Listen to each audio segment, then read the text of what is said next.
농민의 사무장 맡고 있습니다. 최난희 글라라입니다. 반갑습니다. 오늘 오다가 도청에서 영탁 씨가 와서 제가 그래도 영탁 가수보다 우위에 있는, 이길 수 있는 여기 분들이 함께 해주셔서 감사합니다. 저 땅과 밥상을 살리는 우리농 가톨릭 농민회에서 저희가 6월 달에 3번 만나 뵙고 저희 이야기를 드릴 수 있게 되었습니다. 그래서 저희한테 이런 좋은 기회 주셔서 감사드리고요. 그리고 귀한 시간 내주셔서 함께 해주셔서 먼저 감사드립니다.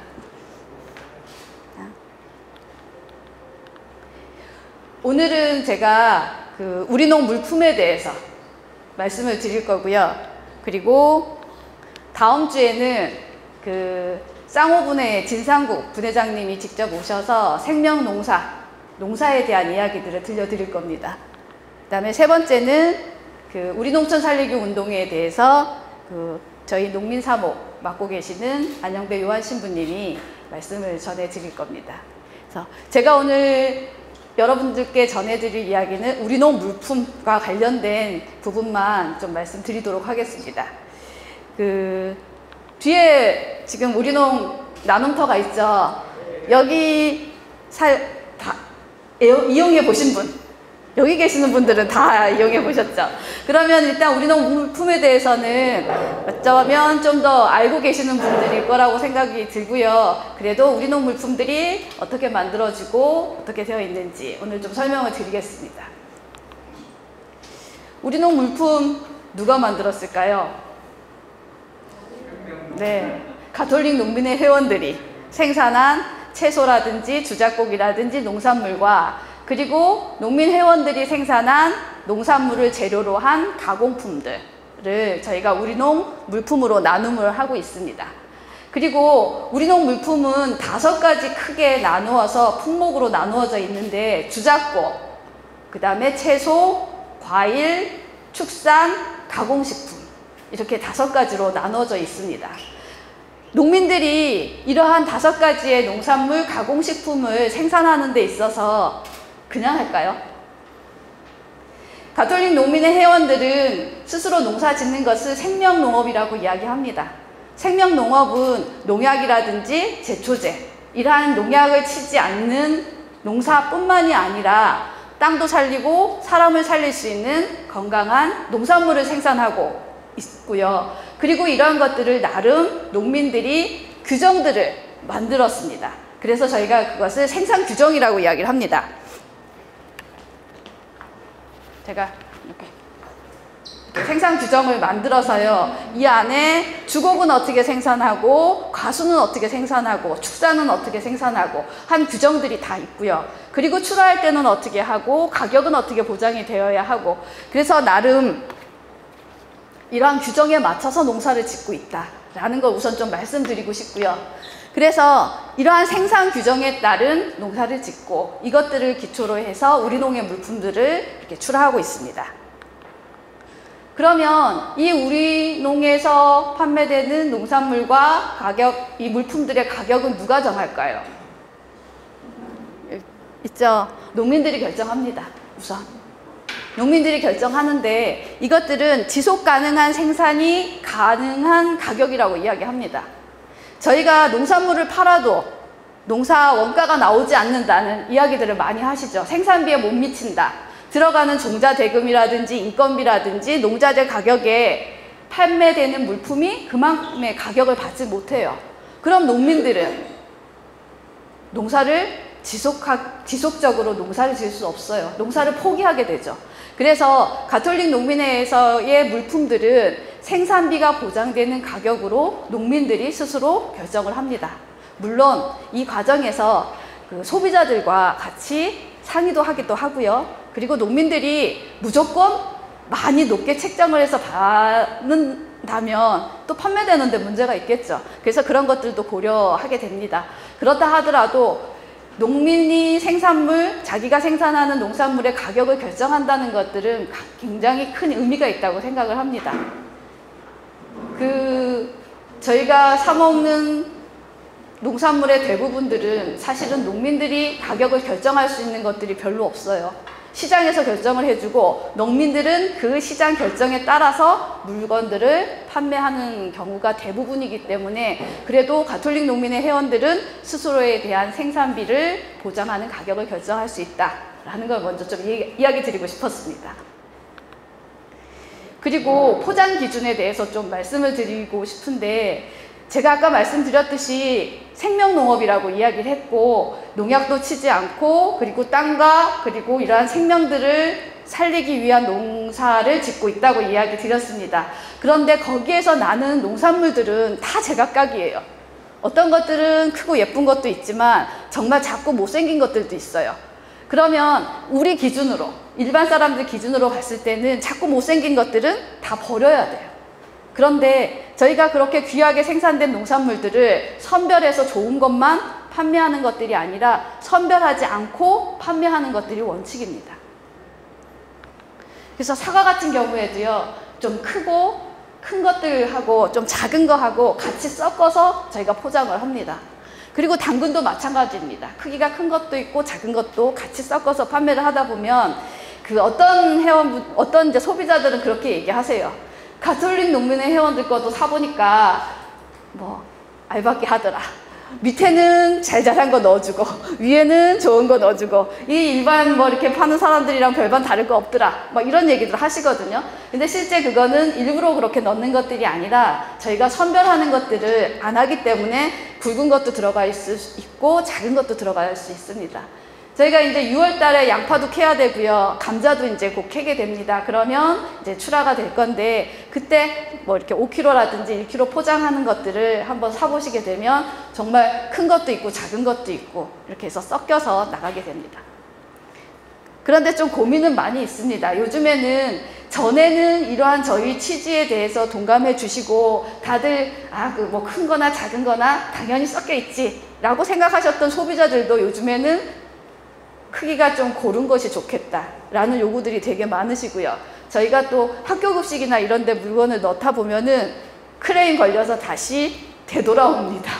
뭐 감자가 너무 작다든지 뭐 양파가 너무 작다든지. 그래서 농민의 회원들도 사실은 이런 기준을 세워놨지만 이것들을 함께 해주지 않는 소비자들이 없으시면 굉장히 힘든 상황입니다. 그래서 일단 저희가 선별은 따로 하지 않는다라는 말씀을 드렸습니다. 저희가 이렇게 어쨌든 땅이라든지 생명을 살리고 제초제라든지 농약도 치지 않고 가능하면 화학비료도 치지 않는 농사를 짓는다고 말씀을 드렸지만 가톨릭 농민의 회원들이 생산하는 농산물에 대해서 정말 안전하고 그렇게 농사 지을 거라고 믿으시나요? 네, 고맙습니다.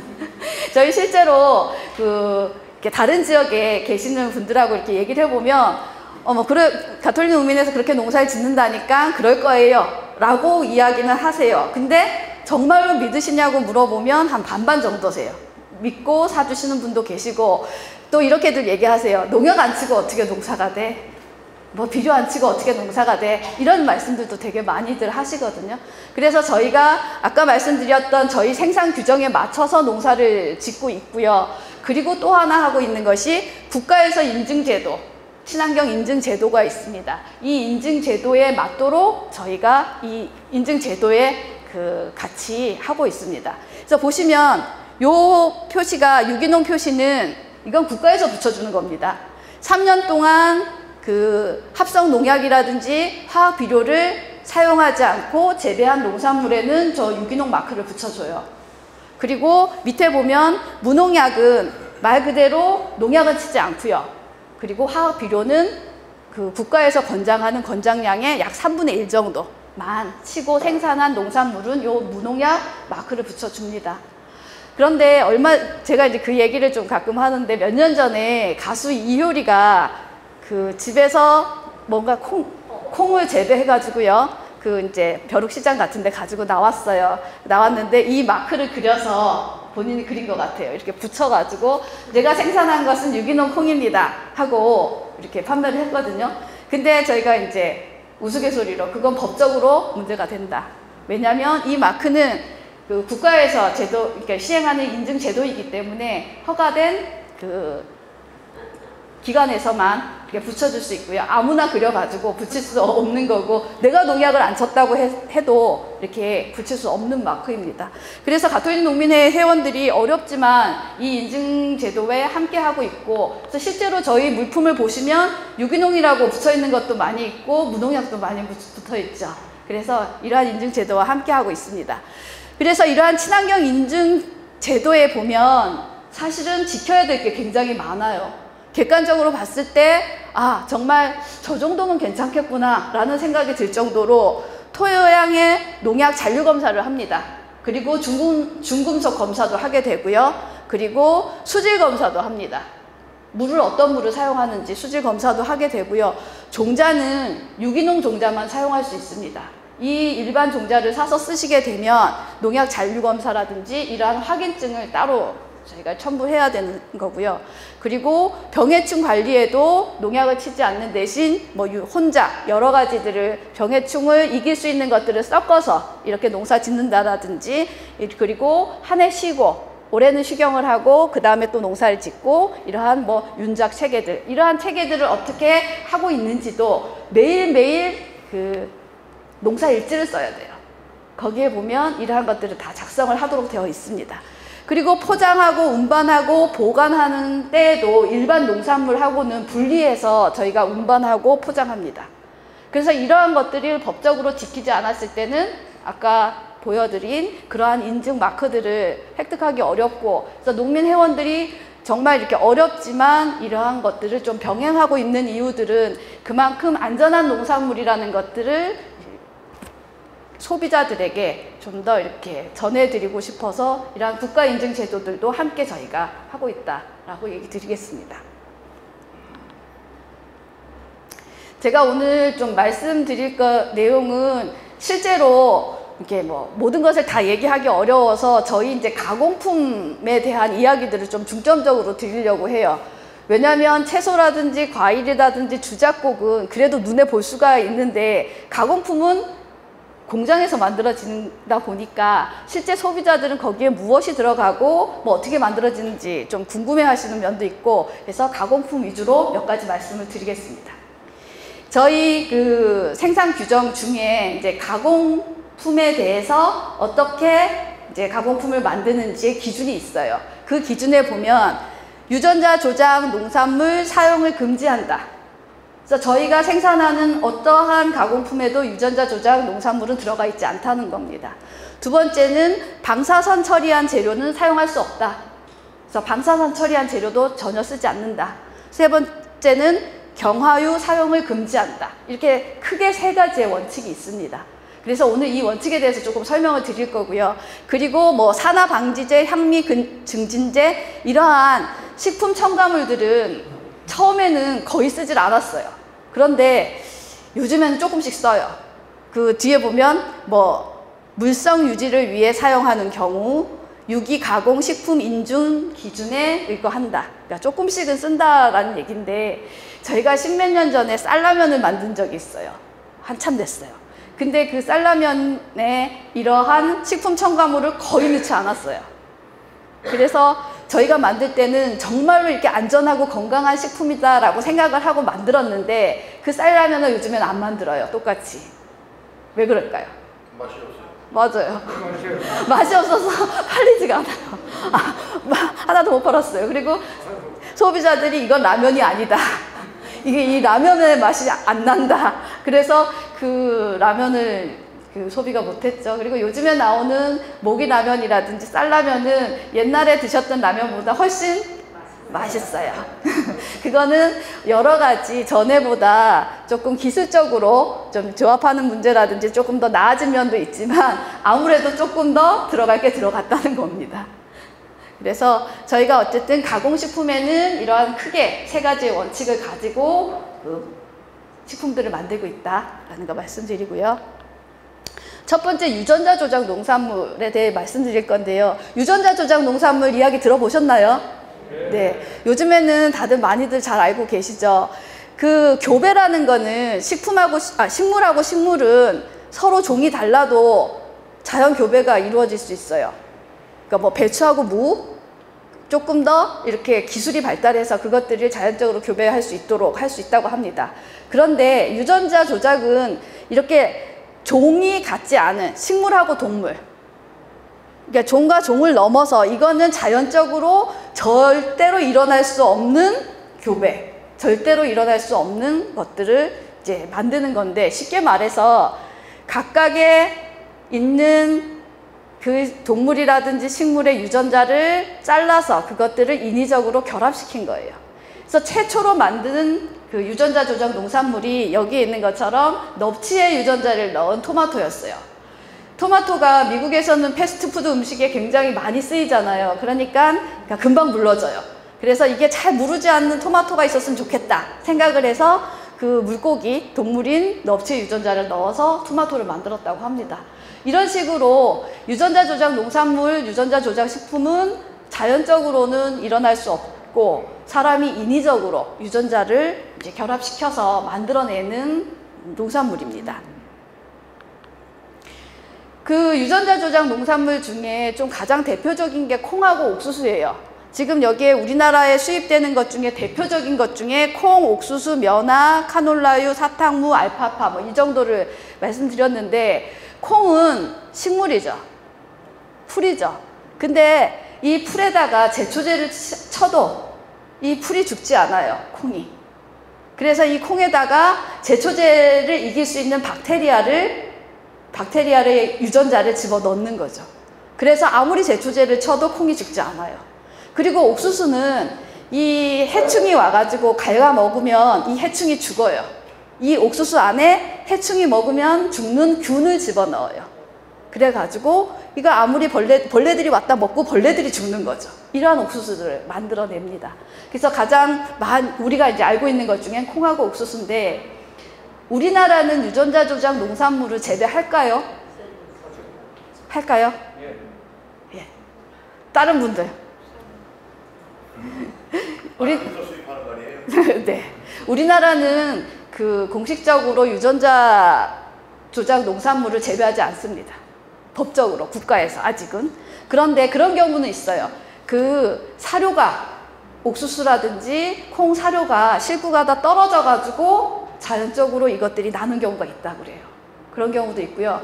몇 년 전에는 농진청에서 그 유전자 조작 쌀을 재배하기 위해서 시범 재배를 한 적이 있어요. 그래서 농민들이 모두 달려들어가서 항의하고 소비자들이 항의했던 적이 있어요. 왜냐하면 유전자 조작 농산물이 여러 가지 많이는 있지만 어떤 나라도 자기의 주식을 유전자 조작 재배하진 않아요. 근데 우리나라는 이제 그런 시도가 있어서 이제 소비자들과 농민들이 이제 크게 항의를 했던 적이 있고요. 근데 실제 우리나라에 유전자 조작 농산물이 전혀 없는 건 아니에요. 아까도 말씀드렸듯이 그렇게 떨어진 콩이라든지 유채라든지 옥수수가 덜어 있을 수 있어요. 그런데 문제는 농산물은, 이 식물은 바람이라든지 여기에 따라서 꽃가루가 날아가서 수분을 하면 이게 어디로 어떻게 퍼질지가 모르는 게 사실은 걱정이죠. 그래서 그래도 우리나라는 어쨌든 법적으로 아직 유전자 조작 농산물을 재배하진 않는다. 그래서 수입을 하고 있어요. 수입을 하고 있는데, 우리나라가 세계에서 식용으로 사용하는 GMO 농산물을 가장 많이 수입하는 나라예요. GMO를 가장 많이 수입하는 나라는 일본이에요. 근데 일본은 대부분 사료로 씁니다. 가축 사료로 쓰는데 우리는 식용으로 써요. 식용으로 쓰는데 그 식용으로 쓰는 GMO 농산물이 대부분 어디에 들어갈까요? 네. 여기에 계시는 대부분 소비자들 유전자 조작 농산물을 알고 사신 적 한 번도 없죠. 그리고 이게 유전자 조작 농산물이니까 내가 사 먹어야지 하신 적도 없죠. 그런데 우리나라가 세계에서 식용으로 가장 많이 수입을 하는데, 그렇게 들어온 유전자 조작 농산물은 다 가공식품에 쓰여진다는 거예요. 그래서 우리가 보시면 수입되는 옥수수의 90%, 콩의 81%가 지금 GMO 농산물이라고 하고요. 한국인 1인당 연간 GMO 소비량은 45kg씩 먹고 있대요. 그런데 우리가 1년에 먹는 쌀 소비량은 한 65kg 정도라고 하니까 거의 비슷한 양을 먹고 있는 거죠. 그리고 주로 가공식품에 이제 원재료로 사용하고 있다 하는 거고요. 그래서 아까 말씀드렸듯이 본인들도 내가 GMO를 어떻게 먹는지를 사실은 몰라요. 내가 알고 있다면 그거를 피해서 먹거나 안 먹으면 되는데 가공식품에 그게 대부분 다 들어가 있어요. 그래서 나도 모르게 실제로 GMO 농산물을 굉장히 많이 먹고 있다는 거죠. 옥수수 같은 경우에는 뭐 콘 샐러드, 그 다음에 옥수수가 전분으로도 굉장히 많이 사용된대요. 그래서 옥수수 전분을 보면 빵, 과자, 당면 만들 때 많이 들어가고요. 그리고 탄산음료에 들어가는 액상과당도 옥수수로 만들어요. 그래서 이러한 뭐 맥주, 콜라, 사이다에도 들어가죠. 감자, 우리 호프집에 가서 먹는 튀긴 감자 뭐 이런 것도, 그리고 포테이토, 과자 나오는 것들, 그리고 면화 같은 경우에는 카놀라유 선물 많이 받으시죠? 네, 카놀라유도 이제 GMO. 그 다음에 콩 같은 경우에는 뭐 식용유, 가장 대표적인 게 식용유를 이야기하고요. 콩도 보면 뭐 장류로도 쓰이고요. 마요네즈에도 들어가고 마가린, 쇼트닝 이런 데 만들 때 콩들이 들어갑니다. 그리고 토마토는 케찹, 주스, 스파게티 소스, 파스타, 뭐 피자 소스 이런 데 들어가겠죠. 그리고 유채 같은 경우에는 뭐 식용 면실류, 땅콩 버터, 뭐 참치 통조림 뭐 이런 데 들어가고 있어서 실제 우리가 나도 모르게 GMO 농산물을 굉장히 많이 먹고 있다라는 걸 좀 보여드렸습니다. 근데 이것들이 안전하면, 사실은 이게 안전하다면 저도 굳이 여기서 GMO 농산물을 이야기할 필요가 없겠죠. 근데 이 GMO 농산물이 안전하지 않다라는 이야기들이 이제 그러한 실험들이 굉장히 많이 발표가 되고 있어요.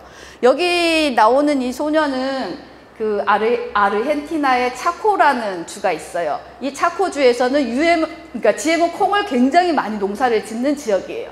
그러다 보니까 아까 콩은 제초제를 뿌려도 안 죽도록 유전자 조작이 됐다고 했잖아요. 근데 처음에는 이 옆에 있는 풀들이, 콩은 안 죽고 옆에 있는 풀들이 잘 죽었는데 자꾸 뿌리다 보니까 내성이 생겨서 처음에는 한 번 뿌려야 될 걸 지금은 3번 뿌리고 4번 뿌리고 5번 뿌려야 이제 옆에 풀들이 죽는 거예요. 그런 문제도 있고, 대규모적인 콩을 재배하다 보니까 이렇게 약대로 약을 치는 게 아니고 헬리콥터 같은 걸로 약을 치게 됐대요. 그래서 동네의 주민들이 이게 뭔지도 모르고 농약을 계속 이렇게 맞은 거예요. 그래서 이 지역에서 이렇게 기형아 출생률이 엄청나게 많았고, 이런 소녀들의 모습들이 사진에 찍히고, 이후에 그 원인들을 살펴보니까 GMO 콩 재배에서 이렇게 사용되었던 농약에 의해서 이런 이제 뭐 기형아 출생이라든지 이런 사람들이 많아졌다. 이거는 MBC의 서프라이즈에 한번 나왔었습니다. 차코의 눈물이라고 영상이 있어요. 그래서 한번 시간 되시면 보시고요. 요 밑에는 유럽 쪽에서, 프랑스에서 GMO 옥수수를 2년 동안 쥐한테 먹여봤어요. 그렇게 했더니 쥐가 이렇게 이제 종양이 계속 이제 생긴 거죠. 그래서 어쨌든 GMO 농산물은 저희가 본격적으로 먹기 시작한 지는 이제 20년, 30년 정도가 됩니다. 근데 이 안전성을 검사할 방법이 사실은 없는 거예요. 먹고 이상이 나타나야 되는 거죠. 그렇게 되면 어찌 보면 한 세대가 지나야 이것들이 검증을 할 수 있는데, 그때가 되면 너무 늦었다는 거죠. 그리고 이렇게 안전하지 않다라는 실험들, 발표들이 있으니 이제 저희 같은 사람들이나 저희 가톨릭 농민회에서는 GMO 농산물에 대해서, 안전성에 대해서 의심하게 되는 거죠. 그런데 이렇게 GMO가 안전하다, 안전하지 못하다라는 논란도 있지만, 저처럼 이게 GMO는 안전하지 않고 우리가 섭취하지 않는 게 좋겠다라고 생각하는 사람이 있잖아요. 그런데 저 같은 소비자들이 자기가 먹는 것에 대한 선택을 할 수 있어야 되는데 우리나라는 그렇지 못해요. GMO를 식품위생법 상에는 유전자 조작 식품 표시를 하도록 되어 있어요. 이 식품에 유전자 조작 농산물이 들어갔으면 여기 유전자 조작 농산물이 들어가 있습니다 하고 표시하도록 되어 있어요. 법상으로는. 그런데 거기에 예외 조항이라는 게 있어요. 그런데 고도의 정제 과정으로 유전자 변형 DNA 또는 유전자 변형 단백질이 전혀 남아있지 않은 경우와 검사 불능인 당류 유지류는 표시하지 않아도 된다 라고 법적으로 되어 있어요. 그러니까 우리나라에 보면 간장, 식용유, 전분, 전분당, 식품 첨가물, 주류 여기에는 GMO 농산물로 만들어도 표시하지 않아도 돼요. 법적으로 그렇게 되어 있어요. 그래서 이거는 기본적인 소비자의 권리, 내가 선택을 해서 먹고 싶으면 이게 표시를 해줘야 알 수 있는 게 맞잖아요. 그래서 지금 계속 소비자들이 요구하고 있는 것은 어떤 식품이든 GMO 농산물이 들어갔으면 표시를 해달라. 그래서 GMO 완전 표시제를 계속 요구하고 있고, 얼마 전에도 저희가 우리 우리농 활동가분들 함께 해주셨는데, 완전 표시제에 동의하는 분들의 서명을 받아서 한 6월 초에 전국에 이제 신문의 전면으로 한 10,000명 정도를 모아서 저희가 이제 보냈습니다. 그래서 많은 사람들이 완전 표시제를 원하고 있다. 그것들이 소비자의 권리이고 국민의 권리이다라는 것들을 계속 요구하고 있습니다. 그런 반면 유럽에서는 사실은 다 표시를 하게 되어 있어요. 그래서 표시를 하고 있고 실제 GMO 농산물이라든지 식품에 대한 규제들을 하고 있습니다. 그래서 그런 이야기를 드리고요. 여기 보시면 맨 밑에 비의도적 허용 혼입치라는 게 있어요. 이거는 뭐냐면 콩을 수입했는데 그 중에 GMO 콩이 조금 섞여 들어올 수도 있는 거예요. 이게 사람이 하는 일이다 보니. 근데 유럽에서는 이게 모르고 들어왔다 하더라도 0.9%까지는 괜찮아. 1% 되면 안 돼. 이건 GMO 농산물이 들어간 걸로 볼 거야. 이런 이야기고요. 저희는 3%까지 허용이 돼요. 그래서 우리는 3%까지 들어와도 괜찮아. 이렇게 해서 허용하고 있다는 겁니다. 그래서 일단 식품이라든지 외식산업, 사료 모든 것들이 저희는 표시 대상이 현재는 아니다. 그래서 우리가 먹고 있어도 제대로 어디 하나 표시되어 있지도 않고 무엇에 어떻게 먹는지도 모르고 있다라는 이야기를 드리겠습니다. 예. 그래서 가톨릭 농민에서 생산하는 것들은 이러한 GMO 농산물은 전혀 들어가지 않는다라는 이야기 드렸고요. 두 번째는 이제 경화유를 사용하지 않는다고 했는데 경화유는 이야기 처음 들어보시죠? 경화유라는 말을 잘 쓰진 않아요. 이거는 쉽게 말해서 액상기름에다가, 액상기름은 잘 흔들리죠. 쏟아지기도 쉽고요. 그리고 산패되기도 쉬워요. 그런데 이런 액상기름에다가 수소를 화학적으로 첨가를 해요. 그럼 이것들이 딱딱해져요. 그래서 이렇게 고체 상태의 지방으로 만드는 것을 경화유라고 하고요. 대표적인 것이 마가린하고 쇼트닝이에요. 여러분들 초코파이 혹시 드셔보셨죠? 많이 좋아하시죠? 그 초코파이는 안에 보면 마시멜로가 굉장히 이렇게 수분이 많고 말랑말랑하죠? 근데 초코파이를 파는 걸 잘 보시면 냉장고에다 놓고 안 팔아요. 그냥 상온에 놓고 팔아요. 그리고 그게 유통기한이 보면 6개월인가? 굉장히 길어요. 그럼 이거를 상온에다가 오랫동안 놓고 팔 수 있는 건 왜 그럴까요? 방부제 넣었으니까, 그쵸? 상하지 말라고. 근데 초코파이에는 방부제가 안 들어가요. 방부제도 넣지 않은데 그렇게 오랫동안 상온에서 보관해도 괜찮아요. 그 이유는 쇼트닝이에요. 이 쇼트닝이 이렇게 화학적으로 만든 정제유, 기름인데 이 쇼트닝이 들어가면 썩지 않고 상하지 않고 오랫동안 갈 수 있다고 합니다. 근데 이러한 마가린이나 쇼트닝이 이렇게 수소를 첨가해서는 만드는 과정에서 트랜스 지방이 생성이 된다고 해요. 그래서 이러한 트랜스 지방은 동맥경화를 유발해서 콜레스테롤 수치를 높여 심혈관계의 질환의 위험성을 높이게 되죠. 이건 뭐 제가 얘기 안 드려도 다 아시는 거죠. 그래서 저희가 생산하는 것들은 일단 마가린이나 쇼트닝 같은 이러한 경화유들은 과자에도 안 들어가고 빵에도 전혀 들어가지 않는다라는 이야기를 드리겠습니다. 그리고 요거는 그냥 콜레스테롤 목표 섭취량이 1일 300g 미만이라고 되어 있고요. 우리가 식품을 사시면 뒤에 보면 식품 표시라고 되어 있어요. 근데 콜레스테롤이 0이라고 되어 있는데 그거는 정말 0이라서 0이 아니에요. 거기에는 2mg 미만이면은 0으로 표시할 수 있어요. 1mg 들어있어도 0인 거예요. 1.9mg이 들어있어도 0인 거예요. 그러니까 법적으로 그렇게 허용을 해준 거예요. 그래서 2mg 미만일 때는 0으로 표시해도 된다.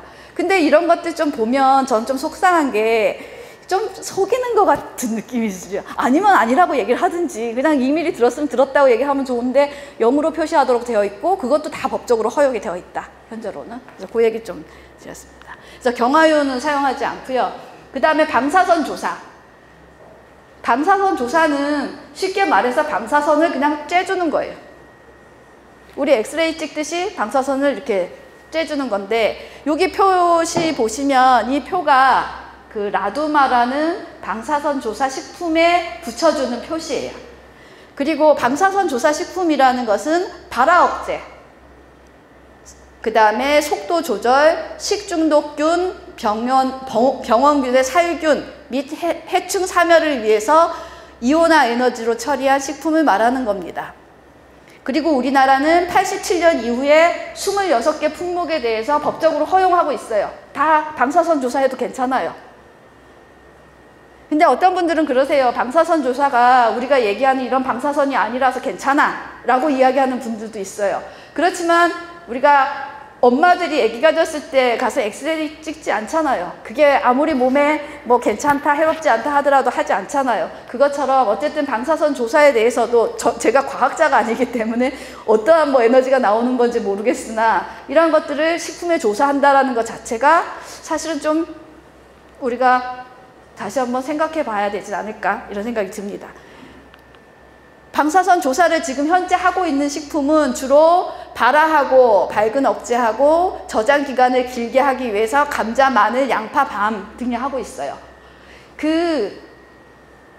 이번 달이 이제 양파를 캐는 달이거든요. 6월 달이 양파를 캐는데 한 3월, 4월쯤 돼서 양파에 싹이 났다고 막 항의를 하시는 분들이 계세요.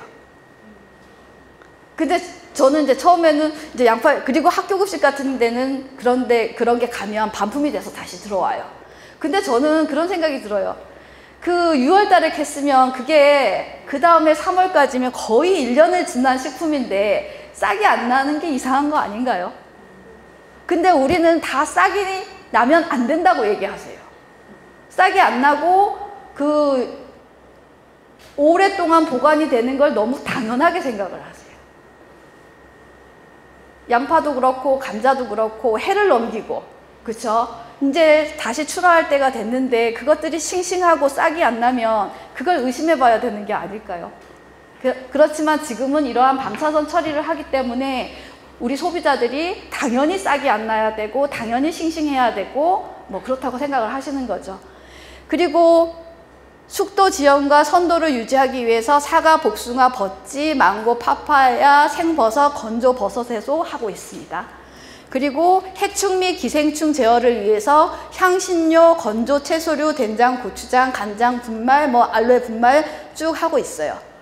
이 건조 채소류 중에는 저희가 잘 먹는 것 중에 건조 채소류가 꼭 들어가는 게 있어요. 라면에 보면은 건더기 스프가 있죠. 그건 대부분 수입해서 들어오는 과정에서 이 방사선 조사는 100% 합니다. 그래야 이게 뭐 벌레도 안 생기고 상하지 않으니까. 그리고 저는 이게 조금 더 놀라웠는데 2차 살균이 필요한 환자들 먹는 음식 대부분 방사선 조사하고요. 아이들 유아시기에도 방사선 조사합니다. 왜냐하면 해충이 들어가면 안 되니까. 벌레가 나오면 안 되니까. 그래서 방사선 조사를 해서 지금 유통을 하고 있습니다. 그래서 이러한 방사선 조사 후에 식품에 활성산소라든지 화학물질이 생길 수 있어서 이것도 위험의 가능성이 있다. 이렇게 저희도 보고 있는 거고요. 그래서 저희가 생산하는 그 어떤 농산물이든 식품이든 방사선 조사하지 않는다.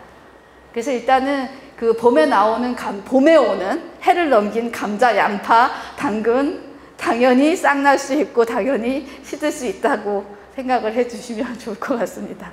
네. 그래서 저희가 이제 가공식품의 이러한 기준들을 크게 3가지를 가지고 있다고 좀 설명을 드렸고요. 그 다음에 이제 우리농 물품 몇 가지만 제가 좀 말씀을 드리려고 합니다. 가장 먼저 우리농 풀우유. 우유 드셔보신 분 계세요? 드셔보셨죠? 저희 우유 맛이 어떠세요? 맛있죠? 예, 진짜 네? 네? 아, 네. 우유를 원래 못 드시는 분도 계시죠. 이제 저희 우유가 일단은 드셔보신 분은 다른 우유 못 먹겠다고 얘기들 하세요. 근데 어쨌든 맛도 굉장히 좋아요. 저희 우유가, 우리는 우유가 일단은 뭐 다른 거는 두시고요. 풀만 100% 먹여서 기르는 젖소가 짠 우유입니다. 근데 이 풀이다 보니까 우리나라에서 다 이렇게 공급이 되지 않아서 수입 유기농 건초를 먹이기도 하고요. 볏짚을 먹이기도 합니다. 그래서 저희가 먹이는 것들은 옥수수 사료라든지 이렇게 수입 사료는 전혀 먹이지 않아요. 그래서 일단 사료에서 이런 좀 차이가 있고요.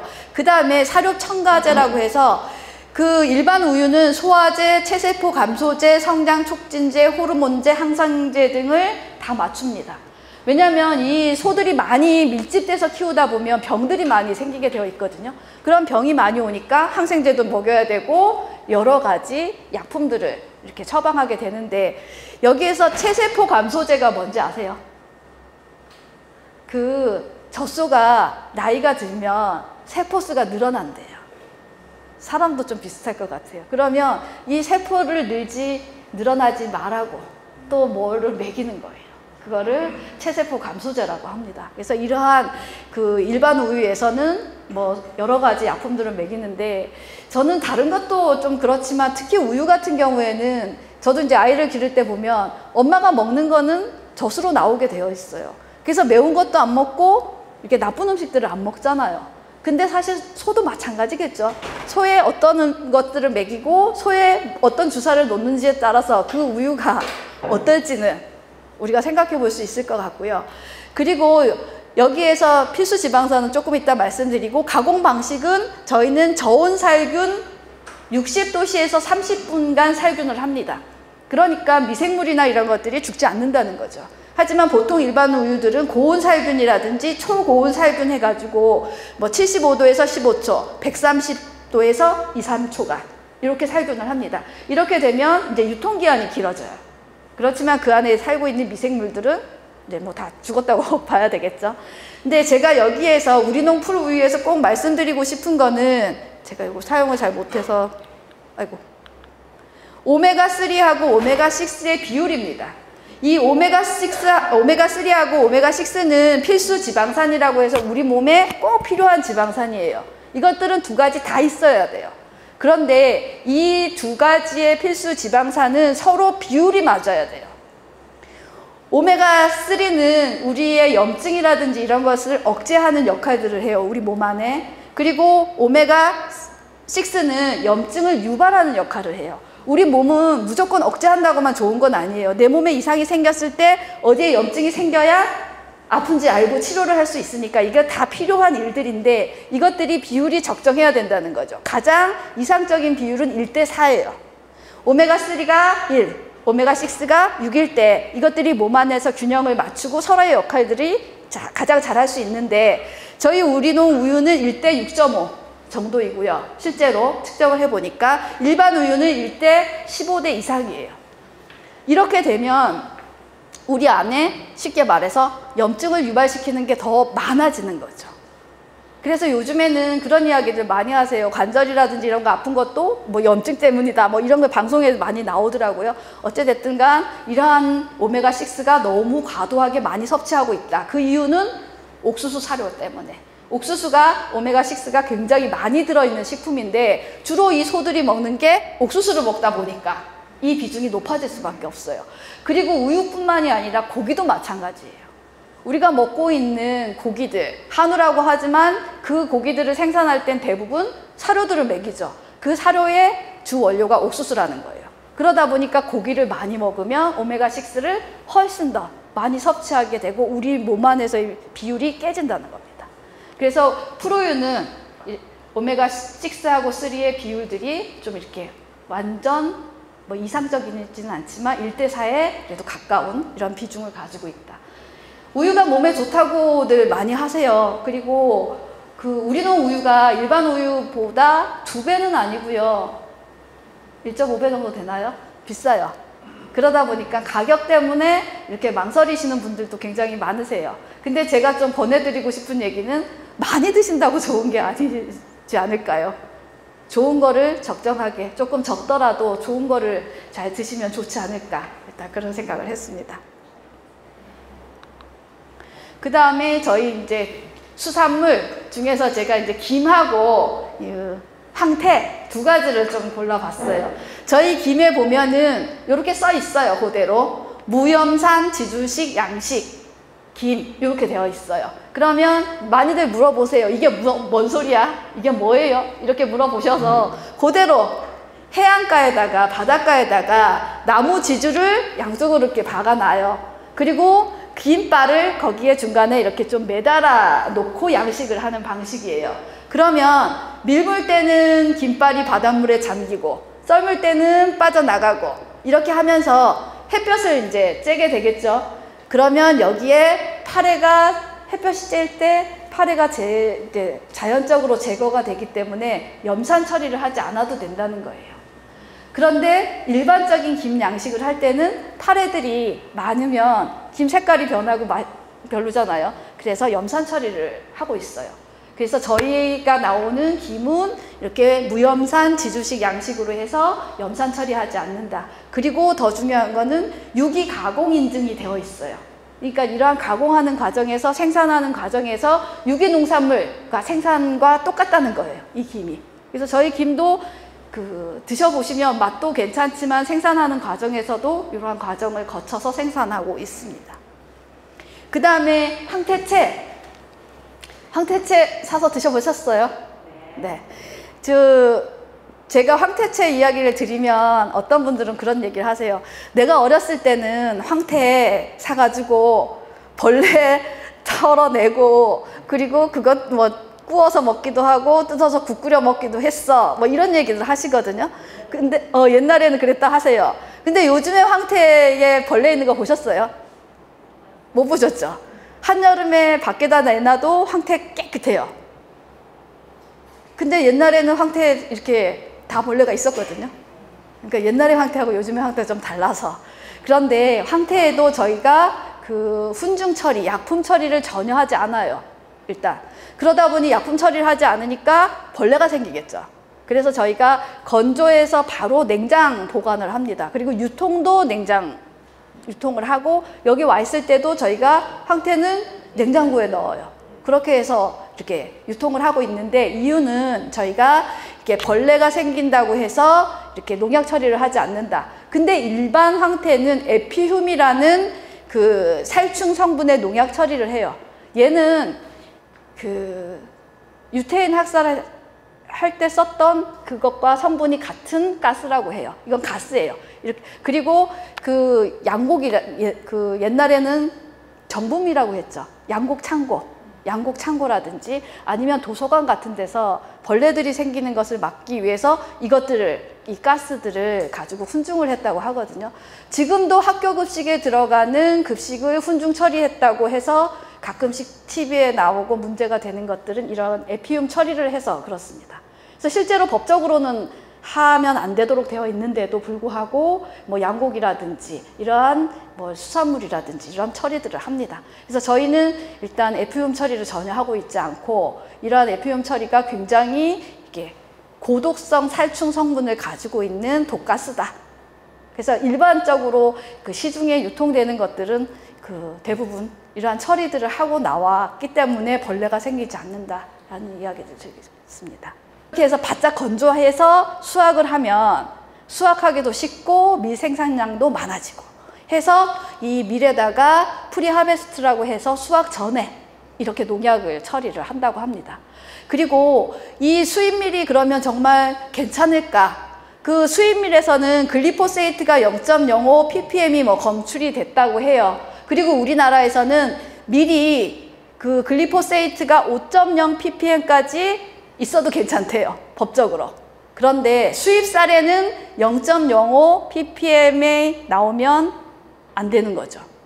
수입쌀 기준보다 훨씬 높아요. 그래서 이렇게 글리포세이트가 검출이 돼도 괜찮다는 거예요. 지금 현재 법적으로 그렇게 되어 있어요. 그리고 또 하나는 이동하는 과정에서 또 밀에는 포스트 하비스트라고 해가지고 저희가 이 밀이 수입되는 과정에서 대부분 태평양 적도를 건너오기 때문에 고온 다습한 이곳을 지나오면서 상하지 말라고 살충제라든지 살균제라든지 표백제라든지 이러한 약품 처리를 합니다. 그리고 이렇게 수입되는 과정에서의 약품 처리들은 다 아세요. 이걸 모르는 분들이 이제는 없으세요. 왜냐하면 원광 뭐 방송에도 많이 나가고 이렇게 해서 다 잘 아시는데 이걸 그냥 뭐 당연히 이렇게 수입 처리를 합니다. 그리고 밀뿐만이 아니고요. 수입되어서 들어오는 모든 과일은, 농산물은 농약 이렇게 포스트 하비스트라고 해서 농약 처리를 합니다. 제가 좀 그거 하면 칠레산포도 되게 좋아하시죠? 저는 진짜 그 얘기 맨날 많이 하는데 칠레산포도 이렇게 이마트 가면은 다들 너무 좋아하세요. 맛있고 아이들도 좋아하고 어른들도 좋아하세요. 근데 그 포도를 한번 잘 보시면 알맹이는 진짜 탱글탱글해요. 근데 그 줄기를 보시면 줄기는 새카매요. 근데 저희 포도 사가지고 식탁 위에다 올려놓으시면 줄기가 그렇게 새카말 때까지 놔두면 포도 송이가 그게 그렇게 탱글탱글하지 않거든요. 그럼 그것들도 오는 과정에서 약품 처리를 하지 않고는 그게 그렇게 있을 수가 없어요. 그래서 모든 농산물이라든지 과일이라든지 수입되는 과정에서는 농약 처리를 한다라고 보시는 게 맞고요. 특히 밀 같은 경우에는 수확 전에도 농약 처리를 하고 수확하는 과정에서도 농약 처리를 한다. 근데 밀 음식들은 아무렇지도 않게 다들 드세요. 괜찮으실 것 같아서 그냥 드시는 거죠. 맛있게 먹으면 괜찮으세요? 그러게요. 하여튼 저희가 오랫동안 진짜 너무 많이 이렇게 수입밀들 음식을 먹고 왔는데, 그래서 지금 나라에서도 그렇고 전에 이제 가톨릭 농민의 회원들도 우리 밀 살리기 운동이라는 것들 90년대 시작을 했고, 그렇지만 소비자들이 사서 먹지 않으니 농민들은 더 이상 농사짓기가 사실은 어려워서 그것들이 이렇게 크게 확산되지는 않았어요. 근데 우리나라에서 정부에서는 이제 우리 밀 자급률을 높이겠다고 지금 어쨌든 계획을 가지고 있다고 합니다. 그나마 좀 다행인 것 같아요. 그래서 우리 농물품에 나오는 것들은 수입물은 들어가지 않는다. 일단은 믿고 드셔도 될 것 같습니다. 일단 제가 이렇게 우리 농물품에 들어가는 기준, 그리고 우리 농물품에 이렇게 몇 가지, 한 3가지 정도 이렇게 말씀을 드렸습니다. 실제 가톨릭 농민회하고 갈전 마티아 성당에 계시는 소비자들하고 우리가 같이 할 수 있는 게 뭘까요?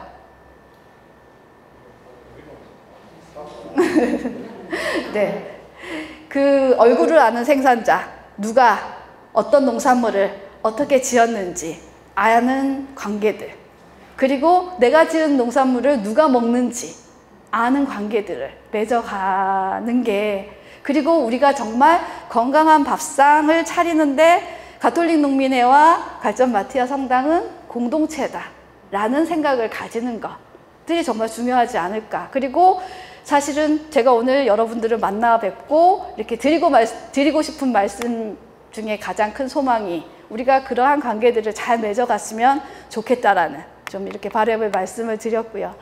그래서 저희가 이렇게 제가 이런 말씀들을 쭉 우리 농 물품들이 얼마나 안전한지 이렇게 말씀을 드렸잖아요.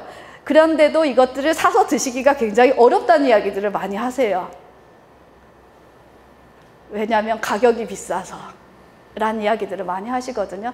근데 이 가격이라는 면도 사실은 무시할 수 없는 면이 있어요. 그러니까 실질적으로 이제 생활의 면이 있기 때문에 무시할 수 없지만, 저는 좀 그런 이야기들을 드리고 싶어요. 우리 가톨릭 농민에서 생산하는 농산물을 이렇게 사서 드시는 것이 가장 먼저는 자기가 안전한 농산물을, 건강한 그러니까 먹을거리를 드실 수 있으니까 본인한테 1차적으로 가장 도움이 되실 거라는 생각이 들고요. 두 번째는 이러한 것들을 함께 해주셨을 때 농민들이 농사를 포기하지 않고 지속적으로 농사를 지을 수 있다는 거죠. 누군가 내가 지은 농산물을 먹어주고, 이것들이 어쨌든 팔로가 돼야 농민들도 밥도 먹고 아이들 학교도 보내고 옷도 사 입고 생활을 할 수 있으니까 농사를 포기하지 않을 수 있다. 그래서 이 우리농 물품 안에는 실제 이 가격이라는 것들은 농민들이 생산한 농산물의 가격뿐만이 아니라 소비자들이 생각하시는 농업 농촌에 대한 중요성들, 그리고 농민들을 지지하고자 하는 마음들이 어찌 보면 그 가격 안에 담겨져 있지 않을까, 저는 그런 생각들을 하고요. 그래서 저희가 이러한 밥상 공동체를 함께 함으로써 땅도 살리고 사람도 살리고 농민도 살리고 그리고 소비자들도 함께 저희가 이렇게 잘 이렇게 살아갔으면 좋겠다라는 바람을 말씀드리고요. 그리고 제가 좀 마지막으로 꼭 드리고 싶은 말이 하나 있어요. 뭐냐면 여기가 지금 우리농 매장이 있고요. 그리고 이 안에는 이 매장에서 이제 물품들을 나눔하시는 우리농 활동가분들이 계세요. 이 활동가분들이 실제로 그냥 봉사로 하시는 거 아시죠? 네. 그리고 제가 오늘 말씀드렸던 이러한 내용들을 조금 더 먼저 아시고 그리고 실제 이렇게 농민들하고 같이 하고 싶은 마음들이 크시기 때문에 이러한 봉사들을 함께 하신다라는 생각이 들어요.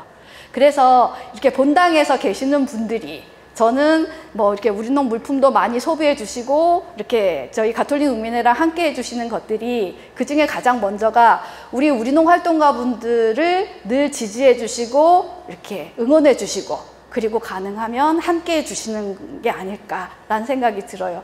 제가 이렇게 가톨릭 농민회 일을 한 지가 이제 12년이 되거든요, 올해.